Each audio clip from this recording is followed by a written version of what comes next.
Hi, I'm Chris Moorhead. I'm the Chief Operations Officer of the CMOOR Group. At CMOOR, our goal is not to just create e-reading. If you just have people sitting back passively and watching training, they may get something out of it, but they're not engaged and the learning is not as effective. We always try to create e-learning that gives you content and then gives you interactions, and not just a simple trivia question. Sometimes we play games, sometimes we have very specific interactions, how to wire a router, how to wire a panel, how to do installations. So we try to do applied pieces as well. Our training is interactive, it has narration, it has animation. You're not allowed to just skip through the content. If you go too fast, it's going to stop you. We think the value is that you finish that training and not just hit the next button because you think you can pass the test.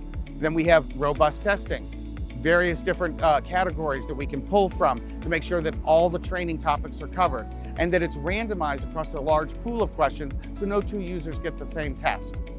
Our focus is on making sure that the user gets a quality education experience with continuing education and a lot of support. They have any problems, they call, we solve the problems. When we host a Suture Learning Management System for people, we do the tech support.